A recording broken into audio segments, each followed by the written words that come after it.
Hey, what's up guys? It's Levi with Project Junkeez, and I am here to answer more commonly asked questions by my customers, just like the last Q&A I did, except these are questions that I didn't touch on the last go around. So I'm going to be proactive and try to hit these questions before you guys can even ask them. So let's get into it.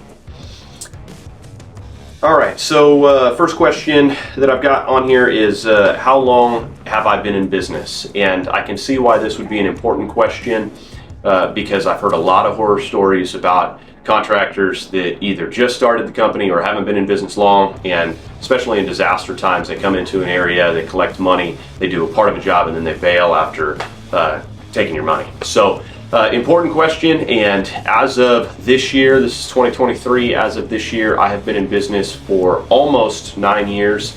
It'll be 9 years at the end of the year. So currently 8 years, and prior to that, a little bit of my background is I was the GM of a hardware store for 5 years while I was in school for mechanical engineering. So it's a little bit about my background and how long I've been running the company and I've had the company.